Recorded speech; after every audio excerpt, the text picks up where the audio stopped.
Сколько у меня времени? Уже меньше, чем 24 часа. Фильм «24 часа на жизнь» 2017 года, американо-китайский драматический боевик режиссера Брайана С. Мерза с Итаном Хоуком и Лиамом Каннингемом в главных ролях. Свой второй боевик после картины «Разыскивается герой» 2007 года. Режиссер украсил корифеями драматического экшн-триллер жанра.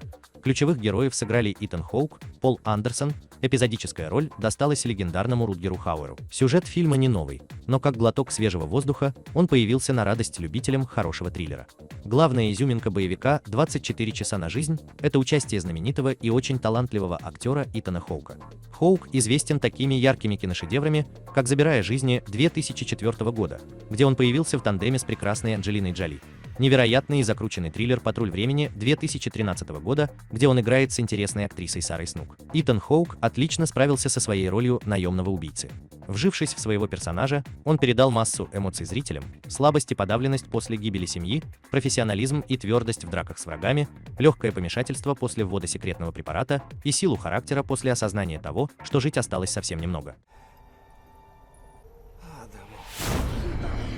Что со мной происходит? Галлюцинации. Фильм «24 часа на жизнь» актеры и роли. Итан Хоук, Трэвис Конрад, профессиональный киллер, бывший наемник Красной горы. Пол Андерсон, Джим Морроу, друг и коллега Трэвиса по Красной горе. Сёй Цин, Лин Бисет, сотрудница Интерпола.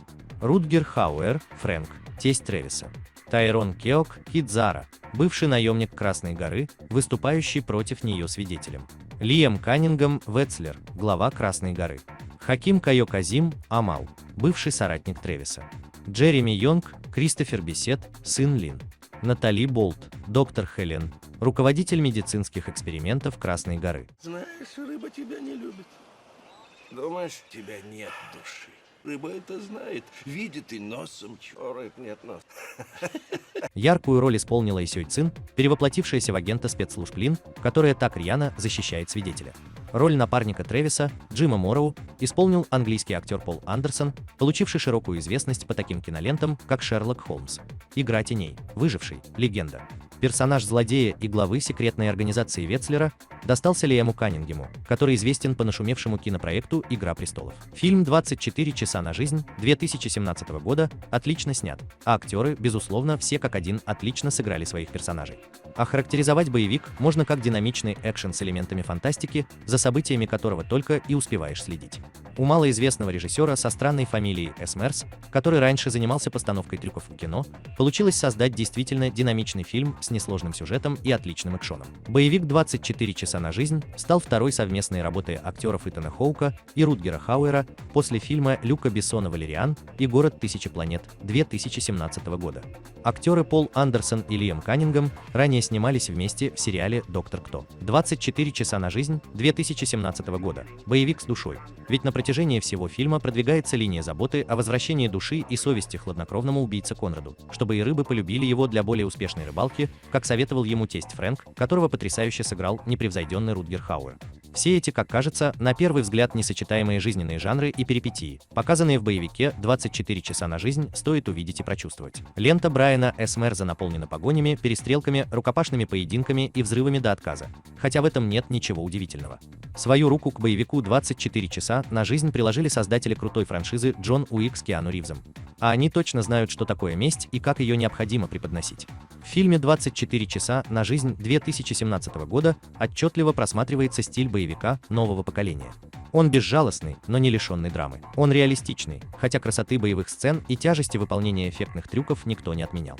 Добавим к этому блестящий актерский состав во главе с Итаном Хоуком и получим зрелище, ничем не уступающее Джону Уику. Прошу, прости меня. Все хорошо, пап, ты почти дома. Фильм «24 часа на жизнь» сюжет. Еще не так давно Трэвис Конрад в исполнении Итана Хоука был лучшим наемником в криминальной организации «Красная гора». Но год назад, после смерти жены и сына, он ушел на покой.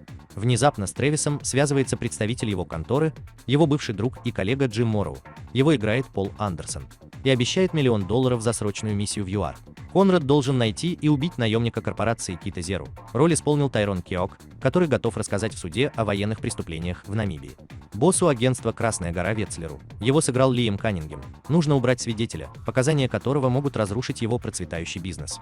Трэвис выходит на след Кита Зеры, того самого свидетеля, но ему мешает агент спецслужб китаянка Лин в исполнении Сёй Цин, которая ценой жизни готова выполнять свою работу. Ее цель в целости и сохранности доставить объект туда, где состоится слушание дела по деятельности Красной горы. Трэвису удается скачать нужные сведения с телефона Лин, однако вопреки протоколу не решается убить женщину и сам получает от нее пулю. Трэвис умирает, но корпорация в лице доктора Хелен, роль исполнила Натали Болт, оживляет его с помощью экспериментальной методики, которая дает отсрочку от смерти на 24 часа. Когда он понимает, что его оживили лишь для того, чтобы допросить и снова убить, он вырывается на свободу и берется помочь Интерполу, дабы перед смертью искупить хотя бы некоторые свои грехи. В этом ему помогают агент Интерпола Лин и его бывший коллега Амал, предоставивший своих людей для нападения на эскорт Красной горы, перевозящий сына Лин Кристофера. Его сыграл Джереми Йонг, выступающего в роли заложника. В обмен на Кристофера глава Красной горы, Ветслер хочет получить карту памяти с показаниями свидетеля. Заложника при нападении удается освободить, и Трэвис прорывается в здание корпорации.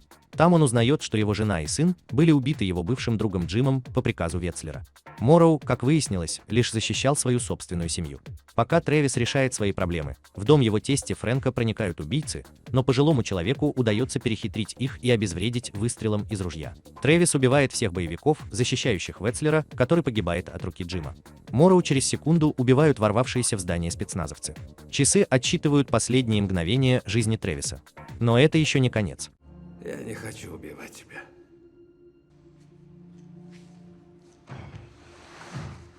Я хочу, чтобы меня любили рыбы.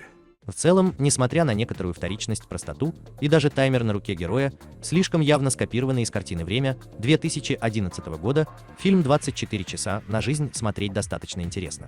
Он очень динамичен, не допускает откровенных провалов ни в сюжете, ни в темпе. Итан Хоук достойно держит на себе весь сюжет, а финал разбавлен обаятельной грубой сценой Хауэра. Если не ждать от него шедевральности или каких-то моментов, от которых захватывает дух, то можно вполне насладиться классическим боевиком с достойно поставленными эффектами. Главный герой фильма «24 часа на жизнь» 2017 года в бескомпромиссном исполнении Итана Хоука проводит стремительную ревизию моральных ориентиров и начинает вершить правосудие, которое слишком долго ждало своего часа. Его часы учащенно тикают, сердце бьется в безумном темпе, и горе тому, кто попытается его остановить в его последние 24 часа на жизнь. Все будет хорошо. Прекрати бороться и слушай мой голос. Ты слышишь меня? Ты сохранил мне жизнь, помнишь?